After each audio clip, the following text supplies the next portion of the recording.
ఆదిలాబాద్ జిల్లాలో విషాదం చోటు చేసుకుంది. ఒక్క నిమిషం ఆలస్య నిబంధనతో ఇంటర్ పరీక్షను రాయలేకపోయిన విద్యార్థి ఆత్మహత్య చేసుకున్నాడు. ఈ విషాద ఘటన ఆదిలాబాద్ జిల్లా జైనాథ్ మండలంలో జరిగింది. తెలంగాణలో ప్రారంభమైన ఇంటర్ పరీక్షలకు ఒక్క నిమిషం ఆలస్యమైన అనుమతించడం లేదు. ఈ క్రమంలో మాంగుర్ల గ్రామానికి చెందిన టేకం శివకుమార్ ఎగ్జామ్ హాల్ ఆలస్యంగా రావడంతో అనుమతించలేదు. తీవ్ర మనస్తాపానికి గురైన శివకుమార్ సాత్నాల ప్రాజెక్టు డ్యాంలోకి దూకి ఆత్మహత్య చేసుకున్నాడు. పరీక్ష రాయలేకపోయారనే మనోవేదంతో చనిపోతున్నట్లుగా తన తండ్రికి సూసైడ్ నోట్ రాసినట్లుగా తెలుస్తోంది. ఈ ఘటనకు సంబంధించిన మరింత సమాచారాన్ని మా కరెస్పాండెంట్ విఘ్నేష్ అందిస్తారు. విఘ్నేష్, అసలేం జరిగింది?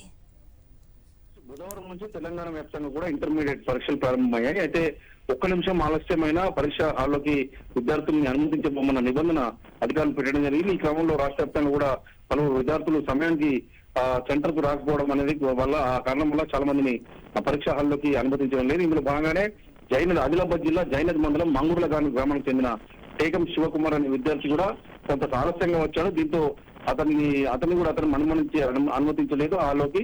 ఈ నేపథ్యంలో అతను మనస్తాపానికి గురై ఇన్నాళ్ళు చదువుకున్న తను ఇప్పుడు పరీక్షలు రాయకపోవడం వల్ల గైర్హాజరవుతున్నందుకు ఒకసారిగా మనస్తాపానికి గురయ్యాడు. ఈ నేపథ్యంలో అతను సాత్నాల ప్రాజెక్టు డ్యామ్ లోకి దూకి ఆత్మహత్య చేసుకున్నాడు. అయితే తన బాధ కూడా ఒక సూసైడ్ నోట్ లో రాసినట్టు సమాచారం ఉంటుంది. తన తండ్రికి క్షమాపణ చెప్తూ ఈ సందర్భంగా తాను పరీక్షలకు హాజరు కాలేకపోయాను, ఫెయిల్ అవుతున్నాననే ఒక మనస్తాపానికి గురవుతున్న సూసైడ్ నోట్ కూడా రాసినట్టు సమాచారం అవుతుంది. ఖచ్చితంగా ఇట్లాంటి సంఘటనలు విషాదంగా చూడాల్సి ఉంటుంది.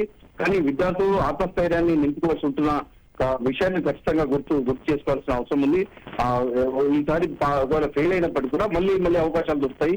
ఖచ్చితంగా సప్లిమెంటరీ ఉంటుంది, మళ్ళీ అవకాశం ఉంటుంది. ఖచ్చితంగా మళ్ళీ హాజరయ్యి రాయాల్సిన అవసరం ఉంటుంది. ఎందుకంటే తల్లిదండ్రులు ఎంతో నమ్మకంతో విద్యార్థులు కావచ్చు పిల్లల్ని కష్టపడి చదివించుకుంటూ ఉంటారు. వారి కళలను నెరవేర్చడానికి పిల్లలు ఆత్మస్థైర్యంతో ఇట్లాంటి సందర్భాల్లో ఖచ్చితంగా నిలబడాల్సిన అవసరం అయితే ఉందని అభిప్రాయాలు వ్యక్తమవుతున్నాయి. థాంక్యూ విఘ్నేష్.